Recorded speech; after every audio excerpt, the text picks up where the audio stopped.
Good afternoon. How are you? Good. I'm Dr. Tim, and I am a physician, and I want to talk with you today about communication. So I've been practicing medicine nearly 20 years, and specifically, I am a hospice physician.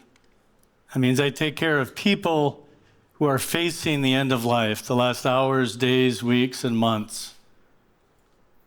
I've found that over these 20 years, communication is essential for the job that I do so that I can learn who I'm caring for and how I can care for people best. I learn what is most important to them, what they're afraid of, how they want to live their lives with the time they have. Now, I'm not here to talk about end of life and dying and death today. I'm here to talk about living. Because after thousands of people that I've cared for over the last 20 years, there's something very, very special I've learned, almost magical, that I want to share with you today. And it's about communication. It's about communicating that allows us to connect with ourselves and to connect to a broader sense of humanity. It allows each of us to connect to our friends and our family more deeply in a more meaningful way. It allows us to connect to ourselves, to understand and discover who we are at any moment in time. And it fills our lives if we discover who we are and understand who we are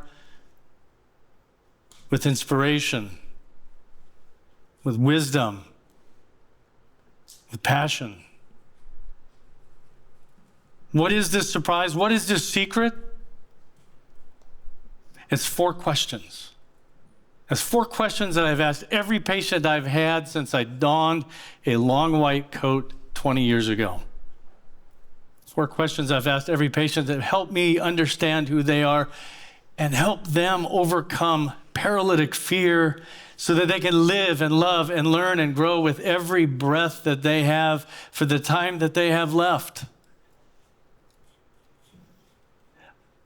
I've thought over these 20 years, if they can do that, if they can connect to themselves more deeply, we can use these questions and connect to ourselves. And we can live our entire lives, not just the last chapter. And we can love and learn and grow and not be paralyzed with fear and stagnant, and we can move forward. But before we talk about those questions, I'll ask everybody to just close your eyes for a moment, please. Just humor me. Just close your eyes. I want everybody to think about some day in their life that was fantastic. A day when you went to bed that night and you thought, wow, this was just a great day. It doesn't matter what you did. Vacation, birthday celebration, friends. Maybe you did something by yourself, but you went to bed that night and thought, this was fantastic. Why can't I have every day like this? Does everybody have that? Okay, you can open your eyes. I bet you that the common denominator for each of us, no matter what we did, no matter where we were, no matter who we were with, is that we just showed up that day and we lived. We lived right then in that moment. We allowed that day to happen. We embraced ambiguity. We weren't afraid of what was going to happen or not going to happen, and we didn't map out every minute of the day. At 9 o'clock, I'm going to meet my friend Tim. At 9:01, I'm going to say, how you doing? At 9:02, I'm going to say, did you watch Shark Tank? At 9:04, we're going to get coffee, and at 9:15, I'm going to have to go to the bathroom. No, we just experienced the day, and we let it happen. And it was magical. And we felt fulfilled and loved. And we learned and we laughed. Why can't we have that more often? I'd offer it's because there is a unique trait to us human beings that prevents us from doing that. And it's fear. Fear of the unknown. Fear of what may happen. fear of a loss of control. We want to package everything and know that at 9 o'clock, I'm going to have that coffee, and at 9:15, I'm going to be able to go to the bathroom. And we miss the moments of our lives because we are paralyzed with what may or may not happen, rather than just being right here in the moment. So how do we get back to going to bed every night and recognizing that some part of our day was magical, where we felt empowered? We felt like we have lived and loved and learned and grew. It's these 4 questions, ladies and gentlemen. That's absolute proof that we can attain that every day. Question 1, how are you? But not just how are you, water cooler, high five, did you see the game last night, doing great, got a test I got to get to. You ask it a second time, and you lean into yourself or your friends and you say, how are you? That defines who we are at that moment in time, our lived history, what has meaning to us, all of our experiences, right then and there. It's deep, it's visceral, it's important. I ask myself these questions every day. I'm in the shower and I say, how am I? I'm tired. I have 3 kids. Many of you know the 2 older ones. I need coffee. I've got to go to work. I've got a million things to do. Okay, but then I take a deep breath. How am I? I'm excited to come to Riverfield and talk with you. I'm excited to see the googly eyes who was here yesterday during dress rehearsal, laughing and poking fun at me. I have a chance to live and love and learn and grow. That's how I am today. I encourage all of us to ask ourselves, how are you? And then lean in deeper. Like I do with every patient, I hold their hand and I lean in and I say, how are you? It's transformative. It has meaning. Second question I've asked every patient I've ever had. The second question I ask myself every day is, are you scared? And I don't mean big hairy spiders, because yeah, I'm scared of those, or snakes. But I mean, what is that thing which is preventing you from moving forward, from being fulfilled, from having passion, from following who you are and what you want to do with your lives? What is frustrating you? What is keeping you stagnant? Again, I think the common theme in our lives as human beings is we are afraid. We're afraid to just be. We're afraid of what may happen. We look at a Jackson Pollock painting, which is just paint thrown all over, and we say, that makes no sense. I'd rather look at a self-portrait of Rembrandt, because it's a person, and there's eyes and a nose and a mouth and hair, and that makes sense. And that fits into my context. I can understand that. I can accept that. But Rembrandt never changes. Life changes every second, every minute, every hour, every day, every week, every month, every year. Life is a Jackson Pollock painting. When we learn to embrace a Jackson Pollock painting, we learn to embrace ambiguity and live in the moment. How do we overcome this fear that prevents us from being proud, that prevents us from feeling fulfilled, from allowing us to just make googly eyes? We have to understand what we're afraid of. I used to be afraid of snakes, and then I began to understand them and knew that this coral snake I should stay away from, but the garden snake was nothing to fear. When we understand what we're afraid of, we can overcome it. How do we overcome our fear? It's by asking ourselves how we are, understanding who we are at that moment in time, and asking ourselves, what is sacred to you? What gives you meaning? What makes you you? What makes you want to get out of bed in the morning and live your life and motivates you? What is it that you hold dear? What is sacred is what drives us. Now, as a physician, I know that I breathe air to keep me alive.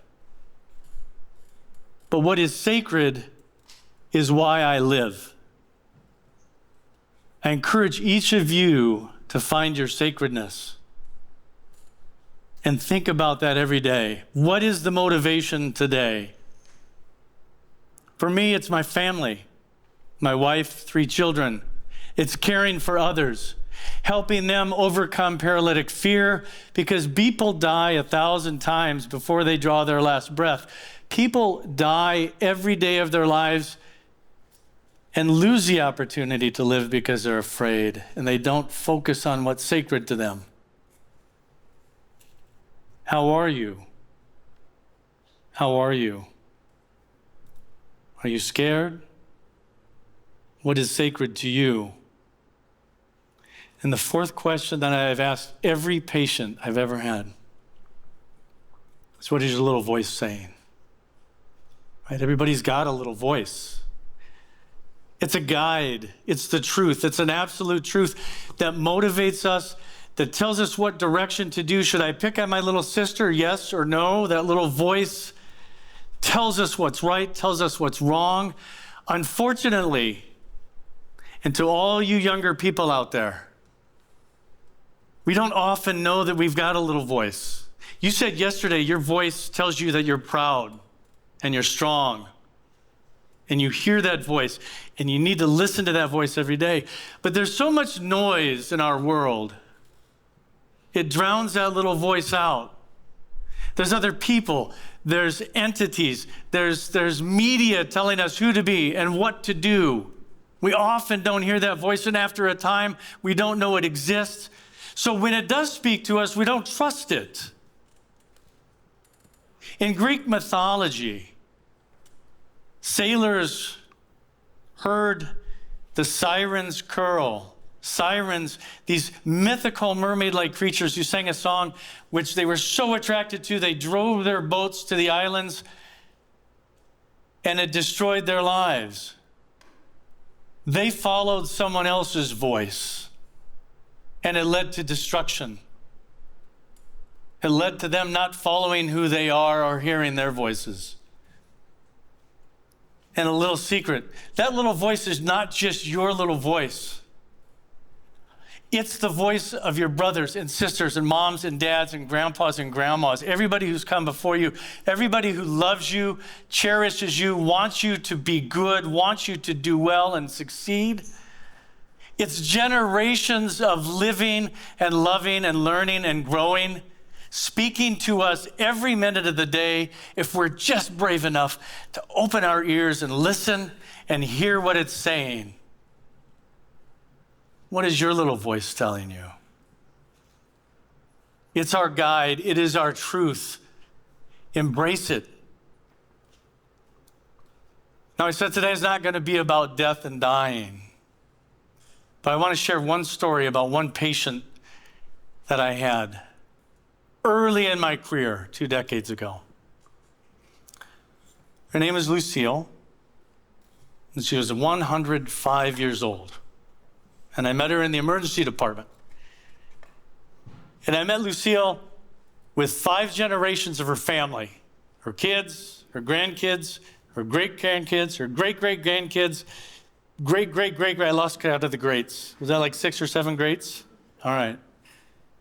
35 people in the room. Lucille was having some shortness of breath. We did some workups, and I realized there was nothing wrong with Lucille. She had an awful lot of candles on the birthday cake. And her body was tired. And her body was wearing out. A very natural process. Her heart was very tired.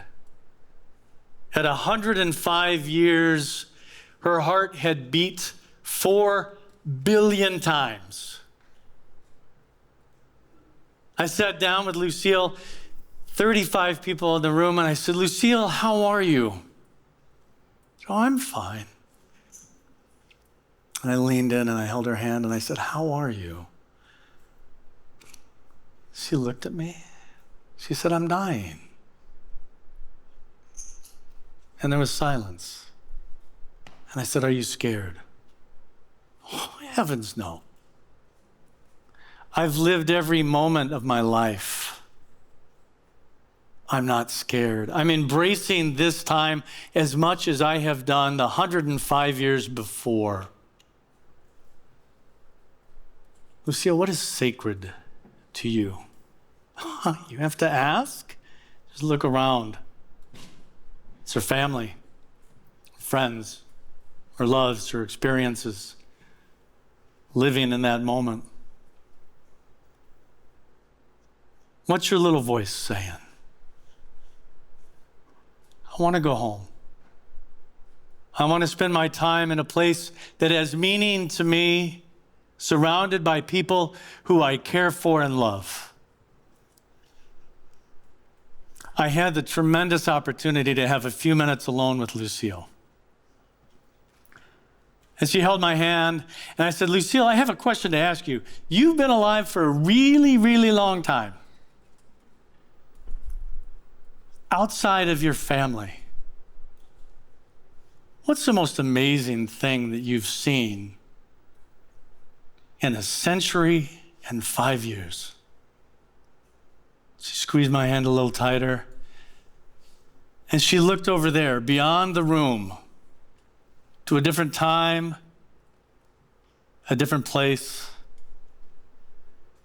And she said, Tim, I remember as a very little girl, my mother and father reading me stories about Orville and Wilbur Wright, the very first airplane ride.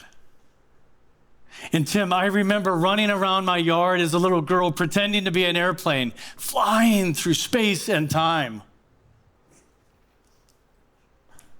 When we connect to ourselves, deeply, truly, when we listen to our little voice, when we ask ourselves how we are, what are we afraid of, understand it, move beyond the fear, what is sacred to us, and listen to our voices, every one of us, and I encourage all of you kids to be like Lucille, because you have the power to fly. Ask yourself the questions, live your lives, and fly into the future. Thank you very much.